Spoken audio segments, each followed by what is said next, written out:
Hey everyone, thanks for tuning in. If you're new here, consider subscribing.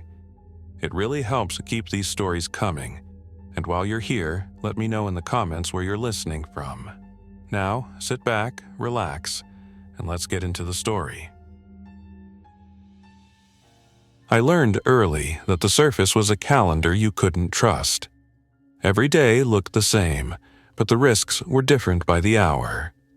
One morning, the streets were empty enough to sprint across. The next, the same block was full of slow-wandering figures drawn by a car alarm that had been dying for 2 days. I stopped trying to predict it. I stopped trying to win the city. I focused on one thing: staying alive through the next problem. The underground was never part of my plan. It became my plan the moment I realized that every safe room above ground was safe only until someone else found it. I'd watched people fight over a fenced loading yard like it was a country.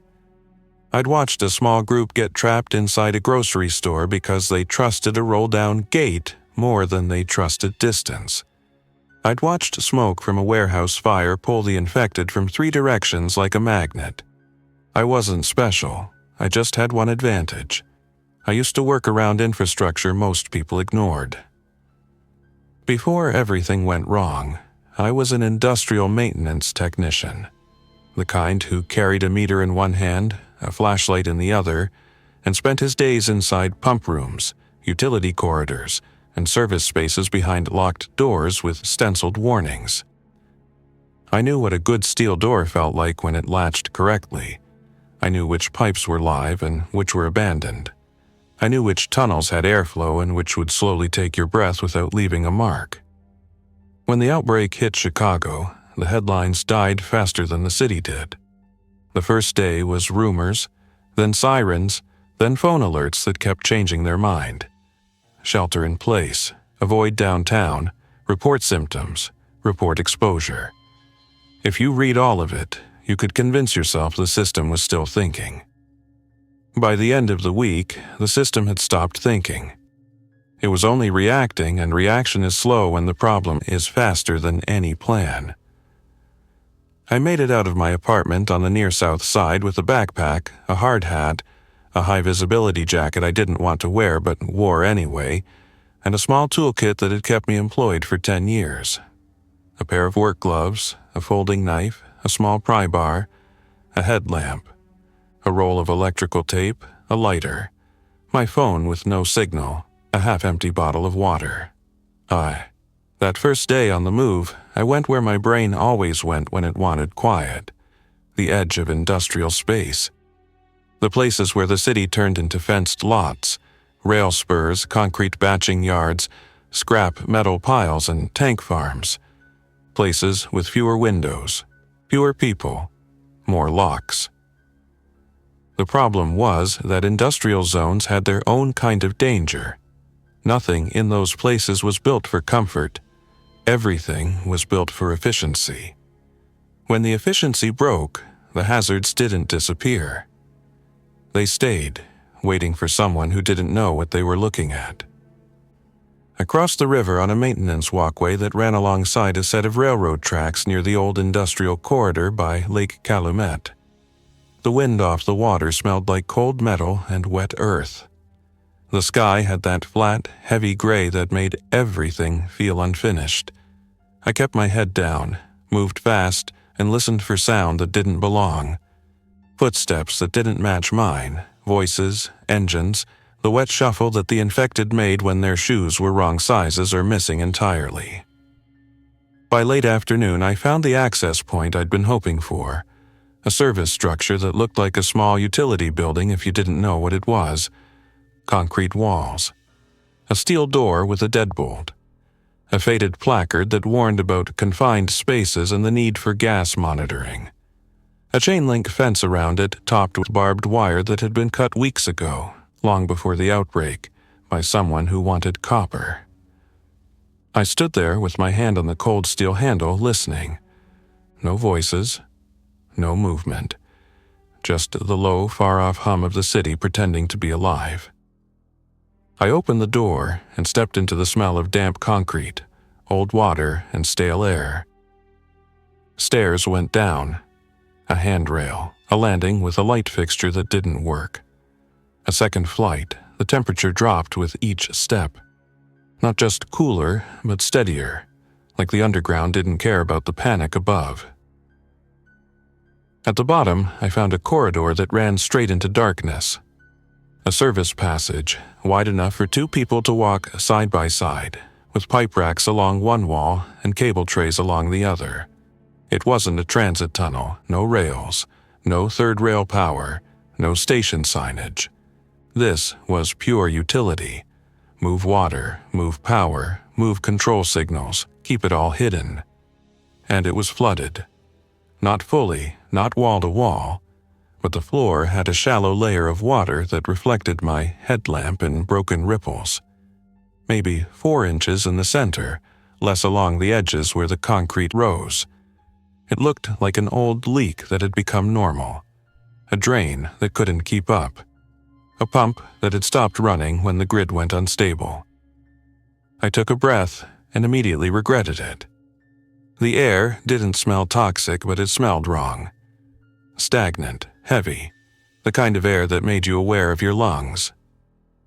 I backed up, climbed 2 steps, and stood there while I thought like the person I used to be. The maintenance guy, not the survivor. Flooded tunnel meant water source, but also hypothermia and contamination. It meant fewer infected down here if the water stayed deep enough, but also meant I might be building a home in a place that could fill like the bathtub during a storm. It meant fewer people, because most people were afraid of the underground. It meant quiet. Quiet was worth a lot. I went back down and tested the water with the toe of my boot. Cold. Very cold. The kind of cold that moved it through rubber. I walked forward slowly, keeping to the higher edge where the concrete sloped up and the water was thinner. The passage ran straight for maybe 50 yards, then turned left. I could hear water moving somewhere deeper, a low trickle, like a throat clearing in the dark. At the corner, the water got deeper. The floor dipped. My boot sank to the ankle. I stepped back. I wasn't going that way yet. I turned my light to the walls. There were brackets for removable grates. There were bolt holes that suggested equipment had once been mounted here. There were points where the concrete had been patched. Whoever built this place expected water. They expected maintenance. They expected people to come down here and deal with it. They never expected those people to vanish overnight. I kept moving until I found a side alcove, a widened section of corridor with a steel platform that sat about 3 feet above the floor, bolted into the wall. It looked like an old maintenance landing, maybe used for accessing a valve manifold or an electrical junction box that had been removed. The platform was made of industrial grating, the kind that let water and dirt pass through instead of pooling. It was rusted but solid. I stomped on it and it didn't shift. Above it, the ceiling had a cable tray that ran like a spine, and near that tray was a ventilation duct that disappeared into the wall. Not a large duct, but enough to suggest this passage was tied into a larger ventilation system somewhere. Maybe an intake, maybe an exhaust, maybe dead, maybe not. I stood on that platform and turned my headlamp off for a moment. The dark wrapped around me. It wasn't peaceful, it was dense, but it was quiet in a way the surface couldn't be anymore. No wind through broken windows, no distant shouting, no vehicles crashing into things, just the faint sound of water and my own breathing. That was the moment I decided, if I was going to survive, I needed a place that wasn't obvious. A place that had one main approach. A place where the infected wouldn't wander unless something brought them. A place where I could control light and sound. A place where water could be both a barrier and a threat I could manage. I didn't call it a bunker. That word felt like a lie. I called it a cell. A survival cell. A small, contained living space, raised above cold water, sealed enough to keep out damp air and insects, ventilated enough to keep me alive, and organized enough that I could find what I needed in the dark without thinking. I had built electrical enclosures before, panels inside panels, weatherproof boxes around delicate controls. This was the same concept, just for a human. That first night, I didn't build anything, I scouted. I walked the passage in both directions as far as I dared. One direction ended in a locked steel door with a wheel handle, like a watertight hatch. It wouldn't budge. The other direction descended gradually and the water deepened until my light reflected off a dark surface that looked like it could be knee-deep or chest-deep. I didn't push it. Along the walls I found what I hoped I'd find. Scrap that wasn't valuable enough to steal, left behind when the world still had rules. Sections of grating leaned against the wall. A pile of old plastic conduit. A broken pallet jack with its wheels removed. 2 wooden pallets swollen from moisture but still holding shape. A collapsed stepladder. A dented metal cabinet that had once held tools. Empty, but still a cabinet. I found a maintenance closet, too, set behind a steel door with a simple latch. Someone had pried it open a long time ago. Inside were shelves with dust outlines where things used to be. A half-box of nitrile gloves, brittle with age. A roll of caution tape, a mop bucket. A few bottles of cleaner with labels too faded to trust. A coil of rope that smelled like mildew but felt strong enough. No food, no water, no miracle. But it was enough to start. That night, I slept on the platform with my backpack as a pillow, my boots still on, and my headlamp clipped to my hard hat like I was on shift. The cold seeped up through the grating. I woke every hour, listened, and checked the water line on the wall where I'd marked it with a piece of tape. The water didn't rise. It didn't fall. It just sat there, patient. In the morning, I got to work. The first priority was insulation. Raised platform or not, that water was going to steal heat from me. The air was colder down here than the surface, and damp cold doesn't just chill you. It drains you. It makes every task slower. It makes mistakes more likely. I needed a dry layer between me and the grating, and I needed a way to trap warmth. I dragged the wooden pallets up onto the platform and laid them flat, side by side. They didn't cover the whole surface, but they covered enough. On top of the pallets, I laid sections of plastic conduit like slats, creating an air gap. Air gaps matter. They're free insulation.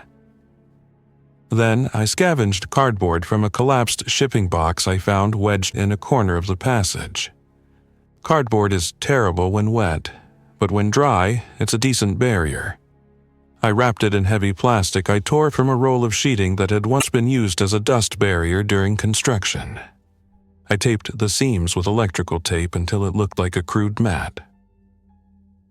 When I finally sat down on it, the cold didn't hit me in the same sharp way. That was worth the effort. Next priority, water management.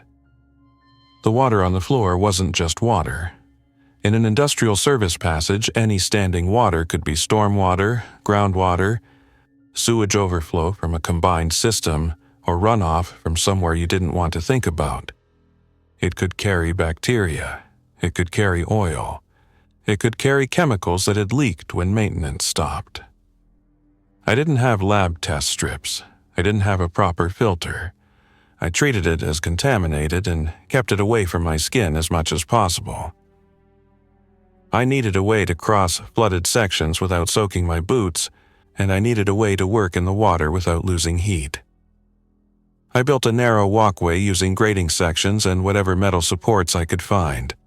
I wedged the supports under the grating and anchored them to wall brackets where possible. It wasn't pretty. It wasn't stable like a real catwalk, but it got me from dry edge to dry edge in the areas where the water was deepest.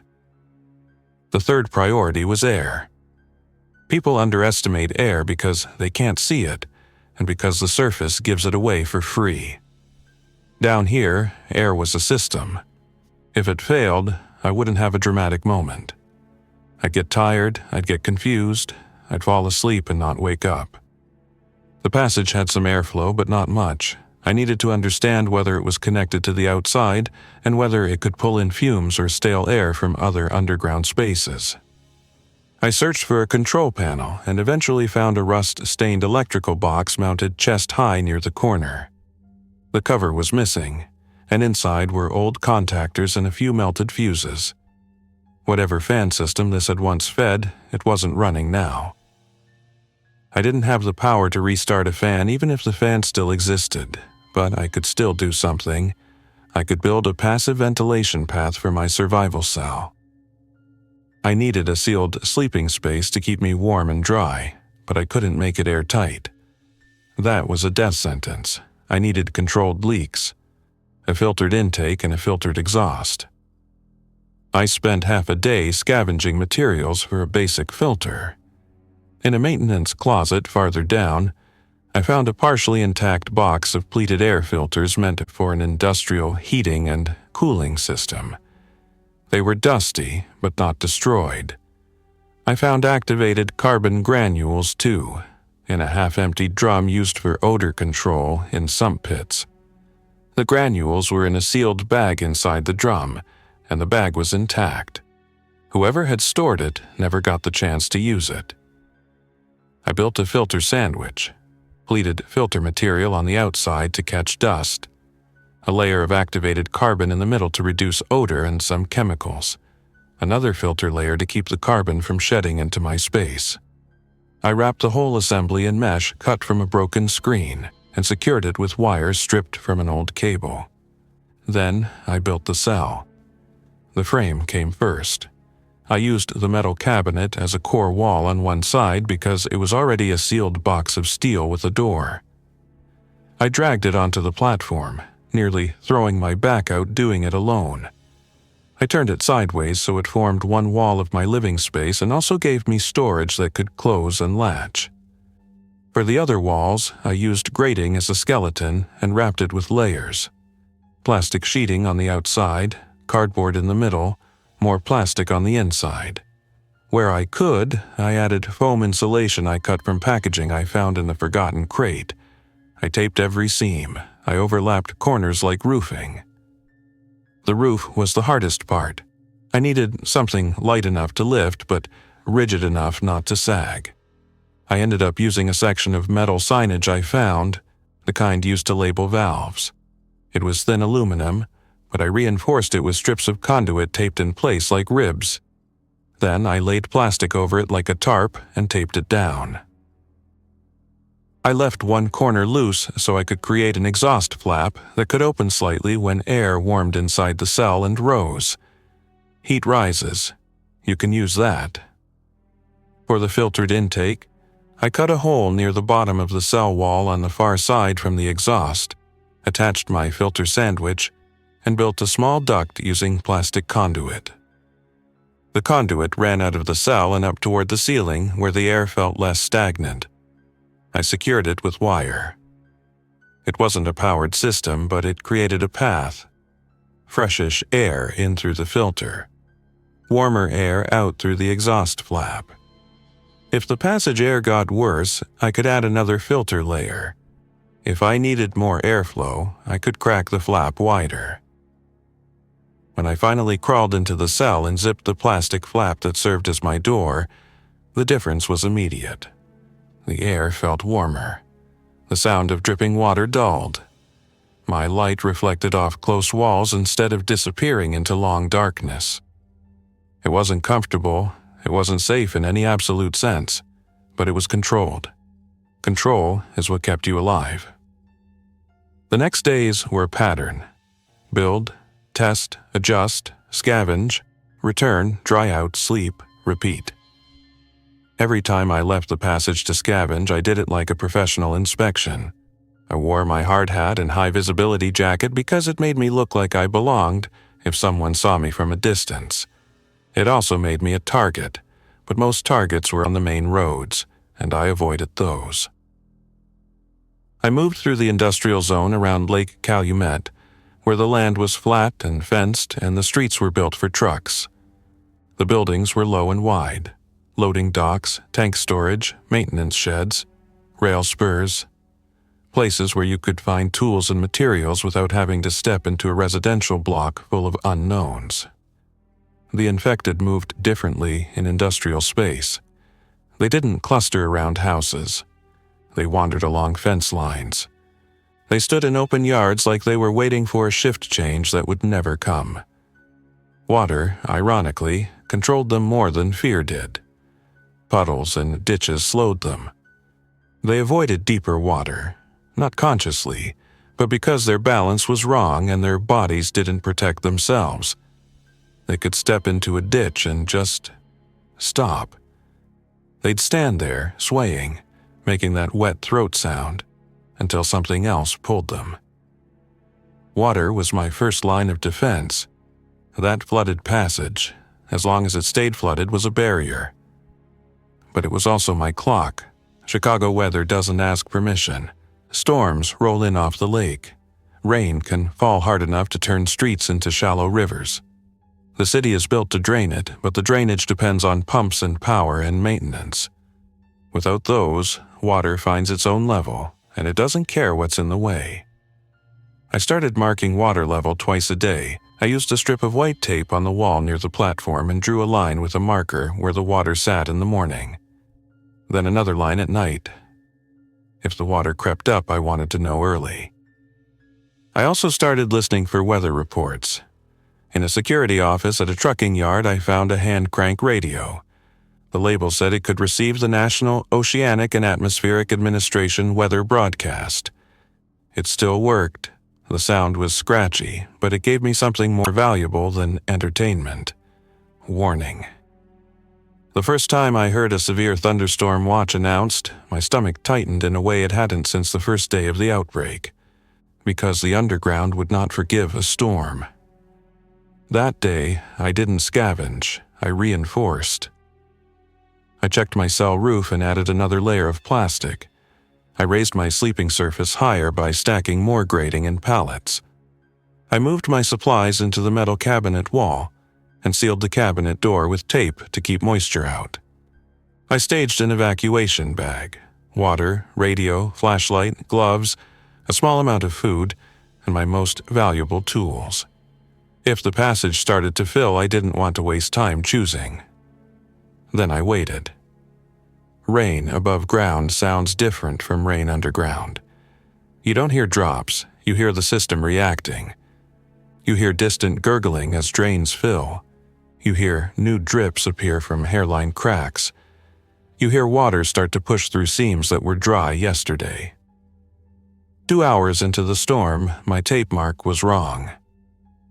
The water rose a half inch in less than 30 minutes. I stood on my platform with my headlamp pointed at the wall and watched the line creep upward like it was alive. The sound of moving water deepened, not louder, but heavier.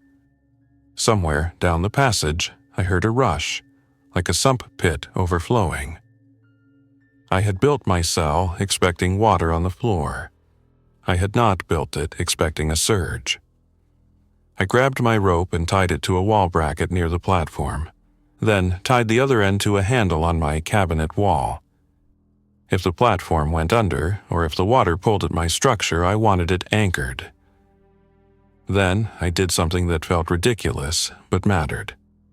I took off my boots, dried my feet, and put on extra socks.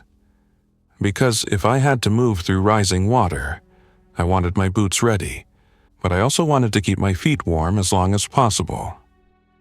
The water rose another inch, then another. It wasn't a flood wave.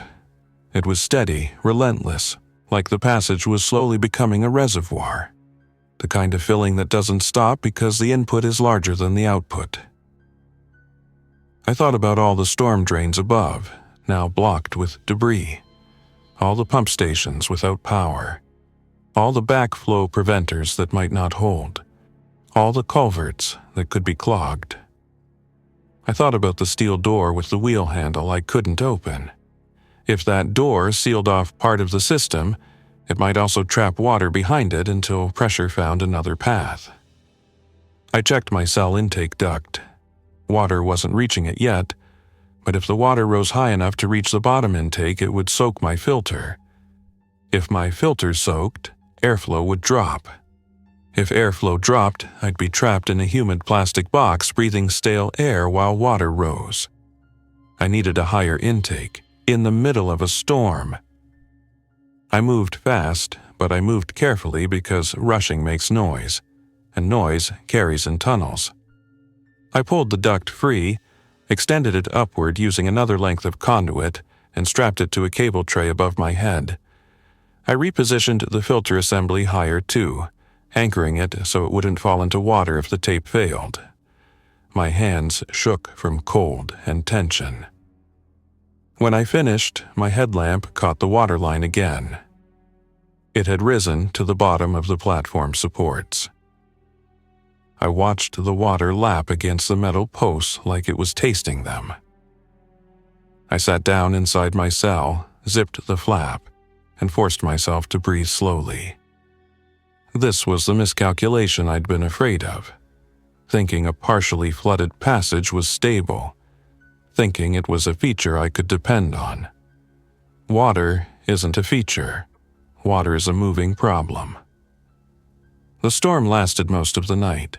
The water rose until it was 2 inches below the top of the platform. I could feel the cold radiating up through my makeshift floor. I didn't sleep. I listened to the radio until the hand crank battery died. Then I listened to the tunnel. Near dawn, the sound of rushing water softened. The water stopped rising. Then, slowly, it began to fall. A 1/4 inch, another 1/4.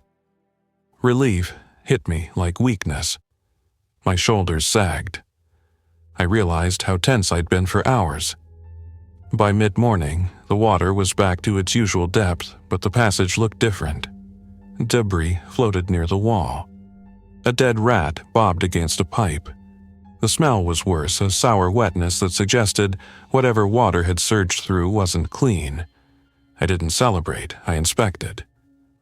My cell held, my anchors held, my cabinet stayed dry, my intake filter was damp on the edges but not soaked. I replaced the outer layer anyway. Then I made a new rule. If the forecast mentioned heavy rain, I treated it like an evacuation warning. I also made another rule. I needed a second exit. Because one way in and one way out is not a shelter. It's a trap that hasn't sprung yet. For the next week, I worked on that problem. I explored deeper sections of the passage, using my walkway and grating to cross water. I checked side ducts and maintenance hatches. Most were sealed or collapsed. Some opened into smaller crawl spaces that smelled worse than the main corridor. On the 5th day of searching, I found a service ladder that went up into a locked hatch. The hatch had a stenciled label, Stormwater Access. That was promising. Stormwater access meant surface connection. The hatch was locked with a rusted padlock. I stared at that lock for a long time, then took out my pry bar. I wasn't trying to break into someone's home. I was trying to create an escape route. The ethics of the old world had to bend or they'd snap. It took me 20 minutes to work the lock free without making enough noise to echo down the passage. When it finally popped, the sound was louder than I wanted. It rang like a bell. I froze, listened, and waited. No answering sound. I pulled the hatch open a few inches. Air came down from above, warmer than the tunnel air and carrying the smell of wet asphalt. Rain-soaked surface air, freedom air. I climbed slowly, testing each rung. My hands were slick with sweat inside my gloves. I pushed the hatch open and looked out. I was in a drainage inlet structure tucked behind a row of warehouses, near a gravel lot full of shipping containers. The kind of place nobody visited unless they had a reason. The hatch opened under a steel grate, and the grate was covered with a layer of leaves and trash that the storm had swept there. I lifted the grate enough to see the street. Empty. Then I climbed out, replaced the grate, and covered it again. Now, I had two exits, the utility building entrance and the stormwater hatch. That changed everything. It meant I could scavenge without using the same route every time. It meant I could retreat if one exit got compromised. It meant my cell wasn't a dead end. For the first time since the outbreak began, I felt something like stability. Stability didn't last. 2 days later, I heard voices in the tunnel. Not echoes from the surface, not imagined sounds. Actual voices, low and cautious, moving from the direction of the main entrance. I killed my headlamp and slid into my cell, leaving only a thin slit in the plastic flap to see out. The voices got closer, a man and a woman by the sound of it. Their footsteps were careful, and I could hear the splash of water as they tested depth like I had. They weren't infected. The infected didn't talk. They didn't whisper. They didn't pause to listen. These were survivors. My first instinct was to stay hidden. My second instinct was to do the opposite, because hiding was how misunderstandings started, and misunderstandings got people hurt. I compromised. I waited until they were within a few yards of my platform. Then I spoke. "Don't come closer," I said, keeping my voice steady. "I'm here. I'm not looking for trouble." Silence snapped into place. Then the woman spoke. "Who are you?" she asked. "My name's Mason," I said. It felt strange to say my name like it mattered again. "This is my shelter. I'm alone." The man answered next. "We're not here to take anything. We're just moving through." "Moving through to where?" I asked. A pause. "Away," he said. "The surface is getting worse." I believed him, but belief wasn't enough. I needed to see them. I turned on my headlamp, aimed it at the floor so it didn't blind them, and stepped out onto the platform. They stood at the edge of my light. The woman wore a rain jacket and carried a backpack that looked too heavy for her frame. The man had a baseball cap and a tool belt slung across his shoulder like he didn't know what else to do with it. Both looked exhausted in the specific way you get when you're sleeping in stolen hours. The woman's name was Lena. She told me that without me asking, like she knew names were a negotiation. She said she'd been an environmental engineer, working on stormwater projects before everything ended. The man's name was Darnell. He used to drive for a freight company, and he knew the industrial corridors better than he knew his own neighborhood. They'd found the utility building entrance by accident while trying to avoid a cluster of infected near a fuel station. They'd come down hoping to use the underground to bypass surface roads. I kept my distance. I didn't point my weapon at them. I also didn't pretend I didn't have one.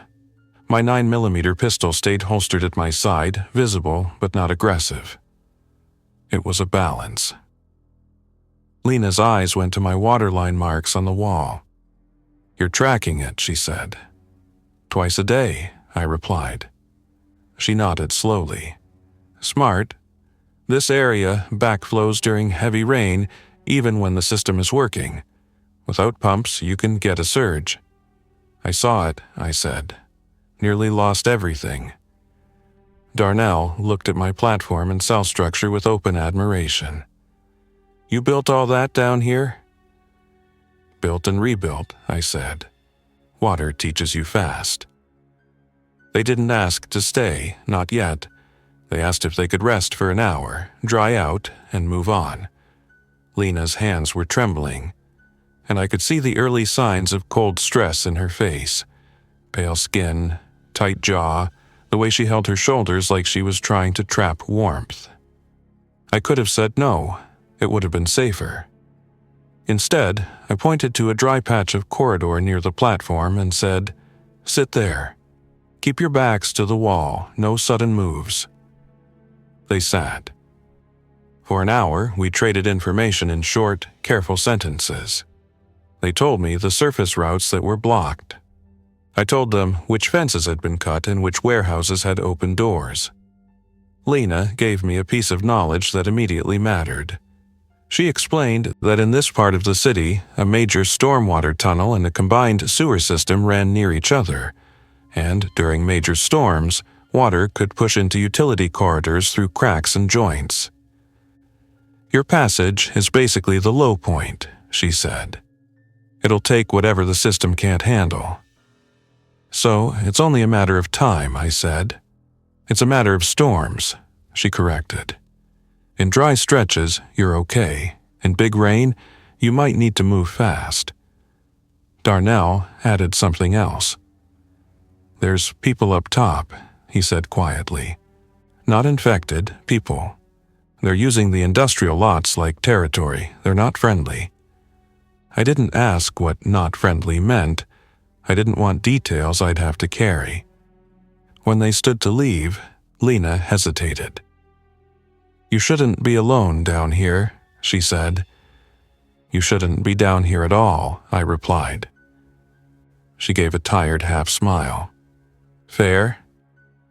Before they left, she reached into her backpack and pulled out a small device. A gas monitor, she said. It's old, but it works. It'll beep if oxygen is low or if there's hydrogen sulfide. You look like someone who knows what to do with it. I stared at it like it was gold. Because it was. A multi-gas monitor was the difference between this air feels bad and this air will stop you. Why give it to me, I asked. Because you built something worth keeping, she said. And because if we come back through here, I'd rather you be alive than not. Then they were gone, their footsteps fading into the wet dark. I stood on my platform for a long time after, listening to the tunnel settle back into silence. I didn't sleep that day. I installed the gas monitor where I could see it from inside my cell. I tested it by breathing close to it until it chirped at me in protest. The display lit up with numbers and indicators that made me feel like I was back at work. Except now the consequence of failure wasn't a write-up. It was the end. Over the next weeks, the tunnel became my world, and the outside became a supply zone I visited like a dangerous job site. I developed routines because routines reduce mistakes. In the morning, I checked the waterline and marked it. I checked the gas monitor, I cracked the cell flap and sniffed the air like an animal, looking for sharp chemical smells. I listened for sound. Footsteps, voices, the wet shuffle. Then I ate.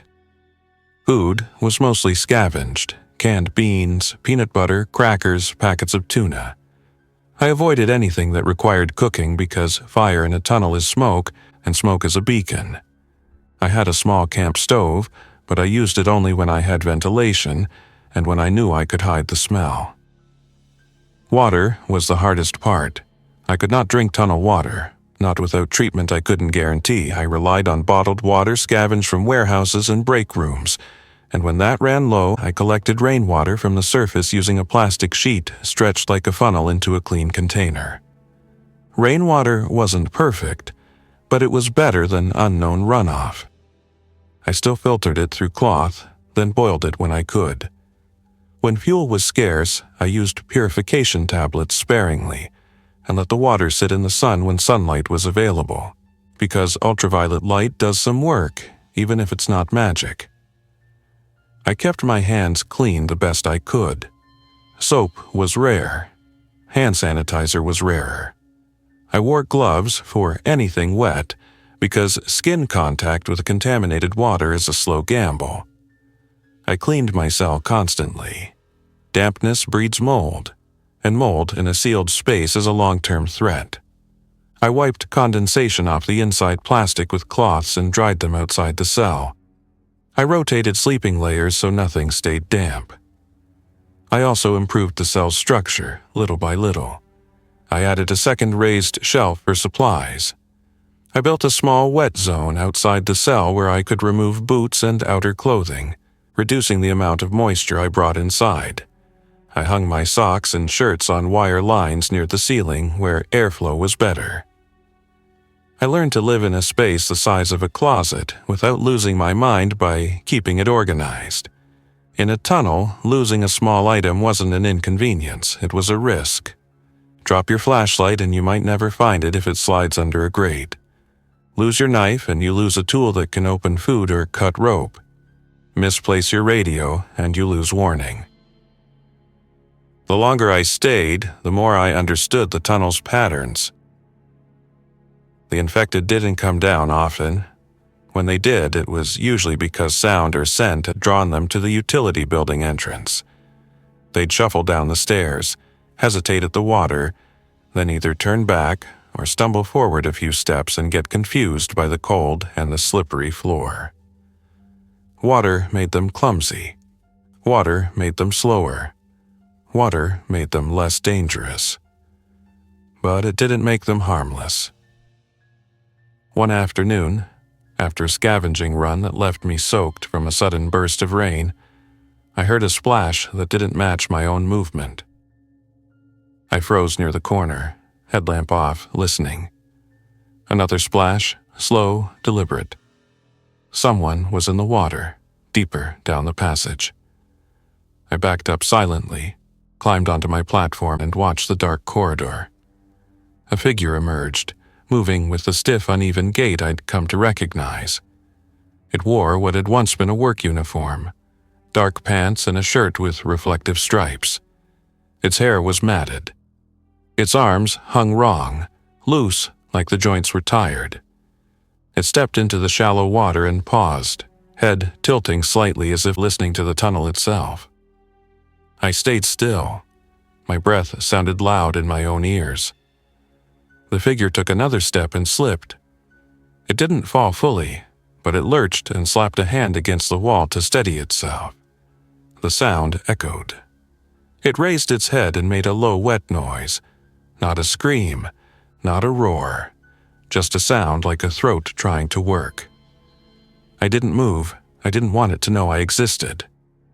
But the tunnel carried scent, and I'd come back smelling like rain and sweat and whatever the surface was shedding.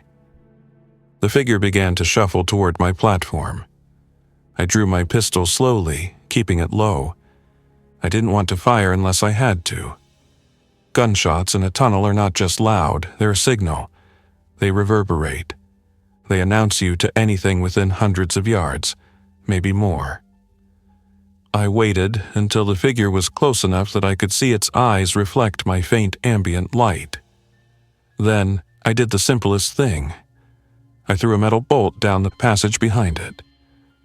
The bolt clanged on concrete, a sharp sound that snapped the figure's attention. It turned toward the sound and stumbled in that direction, splashing, slower now, but committed.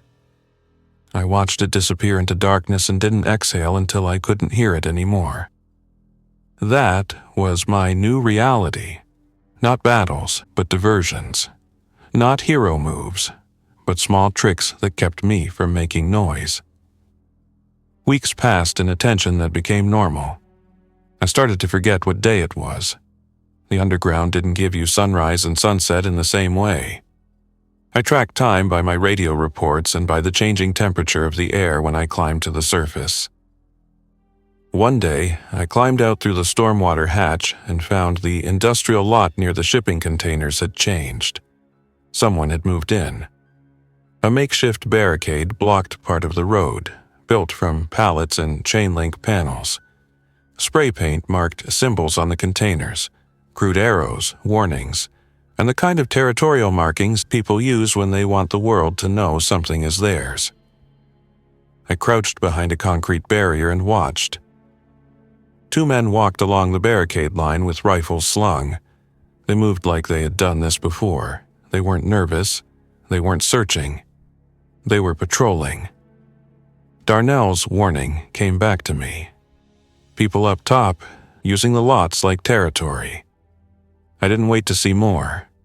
I slid back under the grate, pulled the hatch closed quietly, and climbed down into my passage with my heart hammering. The tunnel had kept me safe from the infected. Now, it might keep me safe from people. But it also meant those people might find the utility building entrance. They might explore. They might come down. I reinforced again. I didn't have the ability to build a fortress. I had the ability to build layers of inconvenience. I added a trip line near the main corridor approach. Not a weapon, just a noisemaker. A string tied to a hanging metal piece that would clatter if someone walked into it. I placed it low so an infected would stumble into it too, giving me warning of anything moving in the water. I also disguised my platform.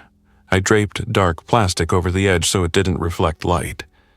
I kept my headlamp use minimal and used a small red light mode when possible. I stopped scavenging through the utility building entrance entirely. I used only the stormwater hatch and moved carefully on the surface, avoiding the visible patrol zones. The worst part of living underground wasn't the cold or the damp.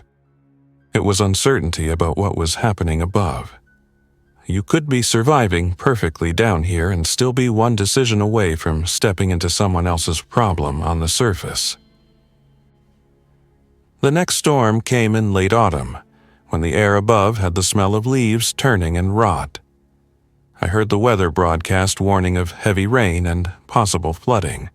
The voice on the radio was calm, professional, like the world still had schedules. I prepared like before. Raised supplies, secured anchors, moved my intake higher, staged my evacuation bag. This storm hit harder. Within an hour, the waterline rose faster than it had the first time. It climbed in inches, not fractions. The sound of rushing water down the passage became a roar, and the air itself seemed to vibrate with movement. Then something new happened. The water wasn't just rising, it was pulsing, surging in waves like pressure was building and releasing somewhere. My gas monitor chirped once, then displayed a warning. Oxygen dropping slightly, not critical yet, but changing. That scared me more than the water. Rising water is visible. Bad air is not. I realized what was happening. As the passage filled, airspace above the water shrank. Pressure moved. Stagnant pockets shifted. Gases trapped in lower areas were being pushed upward toward my platform.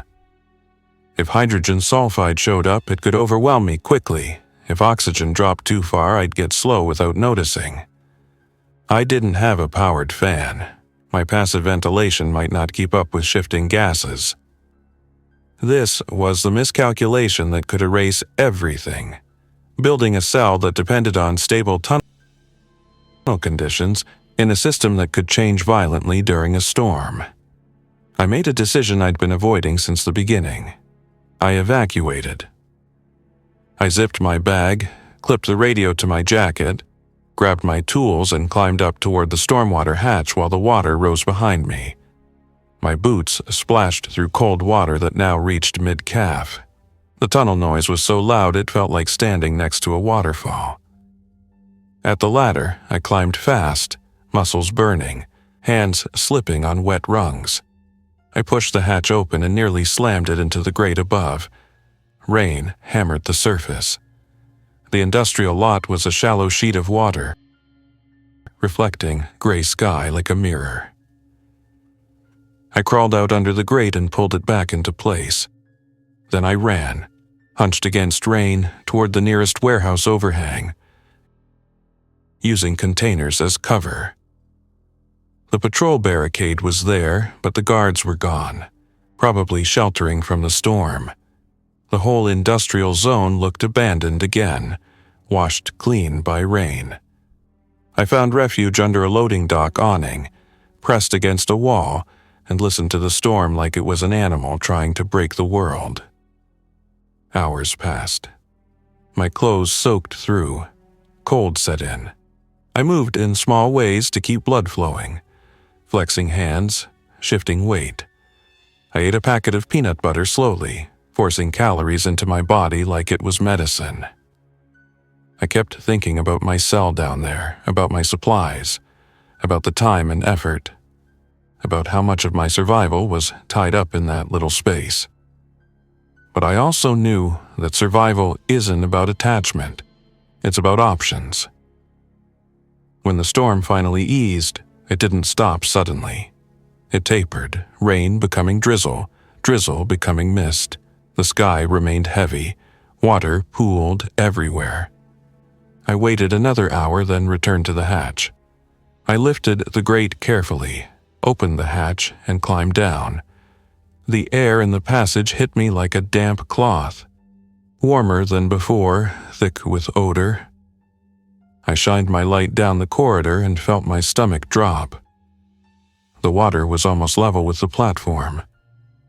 My cell stood like a small island, its plastic walls reflecting my headlamp in trembling lines. Debris floated around it. The rope anchor I'd tied was taut, holding against the push of water. I climbed down and stepped into water that reached just below my knees. The cold bit hard. My boots filled slightly, the sensation immediate and miserable. I waded to the platform and pulled myself up, then checked the gas monitor. It was still functioning. It showed oxygen low, but not at the alarm threshold. Hydrogen sulfide was not present at dangerous levels, at least not where I stood. That was luck, or design, or both. I inspected the cell. The outer plastic was wet, but the interior, when I unzipped it, was mostly dry. Dampness clung to the air, but my cabinet storage had kept supplies protected. The water had come within inches of the cell floor. Another surge, another hour, and the whole structure would have been floating, then collapsing, then becoming trash in a tunnel. I stood there shivering and realized the truth. I had reached the limits of what this location could offer. The flooded service passage had been a brilliant shelter for a phase of the outbreak. It had given me time. It had given me control. It had reduced the threat from the infected and hidden me from people. But it was not stable enough for the long term, not through the storms that would keep coming. I could keep rebuilding, I could keep gambling, or I could use what I'd built as a stepping stone to something safer. That's when I remembered Lena and Darnell and what Lena had said about systems intersecting. Stormwater tunnels, combined sewers, utility corridors. If this passage was a low point, there had to be higher points. There had to be connected spaces that stayed drier, spaces designed for access above the floodline. I spent the next 3 days exploring with a new purpose, find a higher node in the system. I carried my gas monitor, my headlamp, my rope, and a long metal rod to test depth. I moved slowly, using my walkway where possible, building new sections as needed. I avoided deep water, not because I feared drowning, but because deep water meant less visibility and more risk of stepping into something sharp or unstable. Eventually, beyond the wheel-handle door I couldn't open, I found a side corridor I hadn't noticed before. It was partially concealed behind a pipe rack and a collapsed panel. The corridor angled upward slightly, and the water level dropped as I climbed. The air smelled different, too, less sour, more like dry concrete. At the end was another hatch, smaller than the stormwater access, with a ladder leading up. The hatch wasn't locked. It was stuck, but not locked. I pushed. It opened with a groan that echoed down the corridor like a complaint. Above was a small utility vault under a concrete pad. When I lifted the top cover carefully, daylight spilled in. I was beneath a fenced area behind a water treatment facility building, one of the ancillary structures near the Calumet system. The fence was intact, which meant fewer random people. The area was muddy from the storm, but higher ground. I climbed out and looked around. To my left, a concrete building with vents and a service door. To my right, a chain-link fence and beyond it, a service road. Farther away, the silhouettes of storage tanks and industrial stacks. This place wasn't safe, but it was controlled. It was infrastructure space, the kind designed to keep people out. The kind where doors were heavy and locks mattered. I felt my mind shift. the same way it had when I found the platform in the flooded passage, but sharper now. This was an upgrade. I climbed back down and sat in the dry corridor breathing, thinking like a planner. I could move my cell here, not physically, not the whole structure, but the concept, the cabinet, the filters, the raised sleeping platform, the routines, the warning systems. I could leave the flooded passage as a decoy, a fallback, a place I could retreat to if people found this new spot. The water would still be a barrier. It would still slow the infected. It might still hide me. But my primary shelter needed to be above the floodline. That night, back in my original cell, I slept for the first time in weeks without waking every hour. Not because I felt safe, but because I finally had a plan that wasn't just hold on. The next morning, I began the move. I packed only what mattered: food, water, tools, radio, gas monitor, filters, rope, and the small comfort items that keep you human. A photo I'd kept folded in my wallet, a notebook I'd started writing in to keep days from blending into each other, a spare pair of socks that were completely dry. I carried loads and trips, using the new corridor upward as my route. Each trip took time, each trip risked discovery, each trip drained energy, but each trip also felt like progress. On the third trip, as I was walking back through the main passage toward my old cell, my noise line clattered. Someone had crossed it. I stopped instantly, light off, listening. A whisper of movement. A soft splash. Then a voice low and close said, "Hello." Not infected. People. I backed up into the shadow of a pipe rack and waited. A light flickered down the corridor, a handheld flashlight beam scanning. The beam hit my platform, paused, then moved slowly, deliberately. A man's voice again. "If someone's here, we just want to talk." I recognized the tone, not friendly, not openly hostile. A tone that said the speaker wanted information and would decide what to do with you after. I didn't answer. The beam moved toward my cell. I thought about the patrol barricade above, the territorial markings. These people had found the entrance. The flooded passage that had protected me was now a corridor someone else could use. My heart hammered so hard I worried they could hear it. The beam paused at my cell flap. I saw the silhouette of a hand reaching toward the plastic. This was the moment where one bad choice would change everything. I had two options: reveal myself and negotiate from a weak position, or vanish and let them find an empty shelter they couldn't use easily. I chose the third option: misdirection.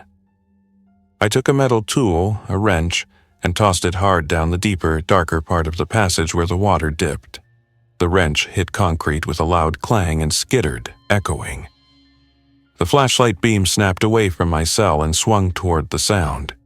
I heard quick footsteps, splashing. "Over there," someone said.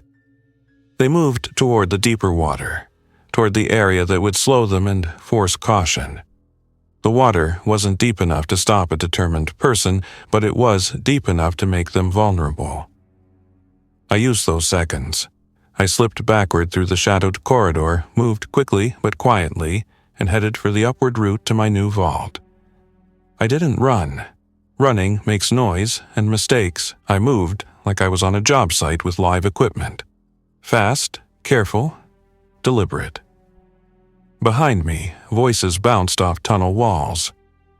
"Check the platform. Keep your light up. Don't step in that." They were busy. I reached the new corridor, climbed, and pulled myself up into the utility vault.